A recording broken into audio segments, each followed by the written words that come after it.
Fin को ये धमकियां दे कि मैं निपट लूंगा, मैं देख लूंगा, फलां बंदा मेरी बंदूक की जद में है, क्या ये एक नॉर्मल शख्स की ज़बान है? इस तरह तो गली के गुंडे भी धमकियां नहीं दिया करते। अब तो हमारे मुल्क के वज़ीर आज़म ने ये ज़बान इस्तेमाल करनी शुरू की है, हम अपने बच्चों को क्या समझा पाएंगे? और फिर दूसरी बात यह है कि उनके सारे इत्तेहादी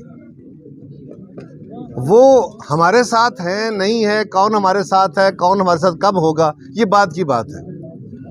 वज़ीर आज़म साहब उनके पास जा जा के तरले करके मिल रहे हैं, वो हमारे सारे अपोजिशन के लोगों से मिल रहे हैं, इसलिए कि वो भी पाकिस्तान के लोगों का गुस्सा, गम गुस्सा जो है उसको पढ़ रहे हैं और अपोजिशन के इस वक्त साथ चलने को तैयार है।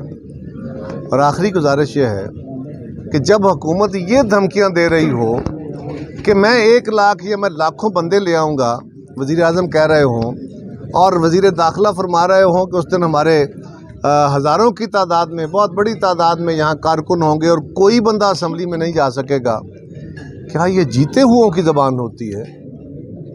अगर उनके पास अक्सरियत है तो उनको इस तरह की धमकियाँ देने की क्या ज़रूरत है? ये तसादम नहीं होगा? यकीनन ये एक ख़तरनाक बात है, यकीनन ये एक ख़तरे का पहलू है, लेकिन क्या ये तसादम अपोजिशन पैदा कर रही है? और अगर ये तसादम हुकूमत की तरफ से है तो ये बड़े भारी दिल से, बड़े अफसोस के साथ हम कहेंगे कि अच्छा भाई, अगर तुम यही ज़बान समझते हो तो आ जाओ, बिस्मिल्लाह।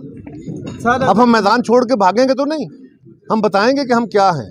हम अगर मार्शल लॉ का मुकाबला कर सकते हैं, अगर लाठी गोली की सरकारों का मुकाबला कर सकते हैं, तुम किस खेत की मूली हो? तो ये काम के सामने है सारा कुछ। ये घबराहट के लेवल जो हैं ये बुनियादी तौर पे पाकिस्तान को बड़े ख़तरनाक सिमत में ले जा रहे हैं।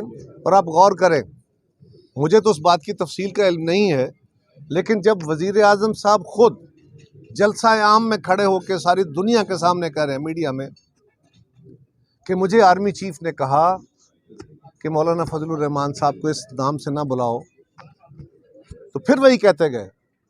इसका मतलब यह है कि अब वज़ीर आज़म की ज़बान के ऊपर अपोजिशन, मीडिया, इस मुल्क की सिविल सोसाइटी वो तो कह ही रही थी, सर पीट ही रही थी, अब तो फोर्सेस के सरबराहान ने भी कहना शुरू कर दिया है कि अपनी ज़बान दुरुस्त करें, वरना तलखी बढ़ रही है जिससे तसादम की कैफियत पैदा हो सकती है। ये बात हम तो नहीं कह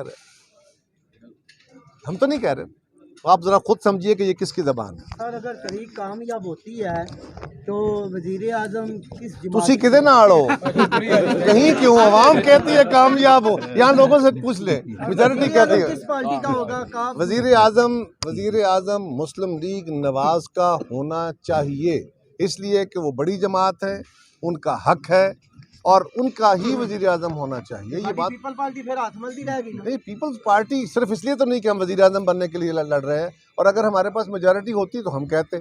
लेकिन ये भी आप देखें कि अगर सारी जमातें एक असूल की बुनियाद पे कह रही हैं कि जिनकी अक्सरियत है, अगर उनका वज़ीर आज़म होगा तो शेयर सारे करेंगे। ये बोझ है, इस बोझ को सारे शेयर करेंगे, कोई जमात से पीछे नहीं हटेगी।